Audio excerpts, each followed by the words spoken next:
Ginulat ng Pastor Apollo C. Quiboloy for Senator Movement ang publiko dahil sa matagumpay na pagdaos ng kanilang National Proclamation Rally kung saan nakiisa rito ang probinsya ng Cebu. Narito ang report ni Charmaine Balagon. Tila nagulat ang mga Pilipino sa ipinakitang pagkakaisa ng mga taga-suporta ni Pastor Apollo C. Quiboloy sa unang araw pa lang ng campaign period para sa nalalapit na eleksyon sa Mayo at sa biglang pagtakbo nito sa larangan ng politika. Dumagsa ang halos 2,000 mga Cebuano para sa Proclamation Night ni Senatorial Candidate Pastor Apollo C. Quiboloy dito sa J&J Basketball Court sa Liloan, Cebu nitong araw ng Martes, Pebrero 11. Ayon sa organizer ng Pastor Apollo C. Quiboloy for Senator Movement, nationwide ang naturang rally na kung saan 4 dito ay ginanap sa Visayas na kinabibilangan ng Iloilo, Bacolod at Ormoc. Ang dakong sayop nila kay ilang gikulong si pastor nang lutaw ang minilyon ka mga ulo. Nagibinla ni pastor karon para mutindog, mubarog o magpadayon kauswagan sa Kingdom Nation. Kauban tanan nga mga kaigsuunan na mga members, leaders o mga supporter diri karon. Mao nay sayop nila. Matapos ang kontrobersiya na naganap sa komunidad ng The Kingdom of Jesus Christ o KOJC at sa nararanasang panggigipit mula sa pamahalaan, mas lalong nagkaisa ang KOJC at naging dahilan ito para tumakbo ngayon sa pagkasenador si Pastor Apollo C. Quiboloy.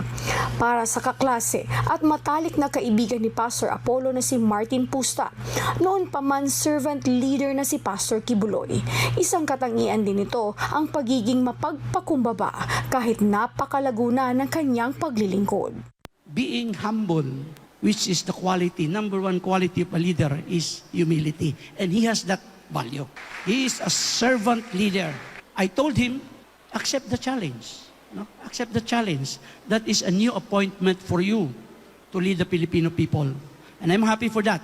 I'm happy. I know he will make it. Kaya naman, suportado rin ng mga kaibigan mula sa New Young Filipino Defenders at Christian Business and Christian Professionals at iba pang mga kakilala ni Pastor Apollo ang pagtakbo nito sa pagkasenador para mapaganda rin nito ang Pilipinas tulad ng nagawa nito sa KOJC. Nagbigay din ng mensahe ng kanilang suporta kay Pastor Apollo C. Quiboloy ang PPP Party List, ang partido na sumusuporta sa advokasya ni dating Pangulong Rodrigo Duterte. Maunang sa mga hinigugma namong mga taga Cebu, ay lang mong kabalaka kay sa dihang makalingkod si pastor sa gobyerno, dili siya mulingkod din ha para sa kwarta. Dili niya tumong ang gahom, dili niya tumong ang kwarta, dili niya tumong ang posisyon nganong kapapili siya karon. Ang tumong niya para manerbisyo sa kanan ng mga Pilipino. Nasubok man ang ugnayan, tuloy pa rin ang pagkakaibigan nila Pastor Quiboloy at dating Pangulong Rodrigo Duterte. Kasama rin si Pastor Quiboloy sa opisyal na inendorso ng Partido Demokratiko Pilipino Lakas ng Bayan kasabay ng iba pang mga senador. Tulad ni gubernatorial candidate at maisog convener ni si Pamela Baricuatro, ramdam nito ang taong bayan na nagnanais ng tatak Duterte na estilo ng liderato, kaya suportado rin ito si Pastor Apollo C. Quiboloy. We need you to support leaders like Pastor Quiboloy, who has tremendous love good for God, for the country, and for the people. So let us all stand together and support Pastor Quiboloy in his vision for a brighter Philippines. Para sa Diyos at sa Pilipinas kong mahal, ito yung citizen correspondent mula Cebu, Charmaine Balagon, SMNI News.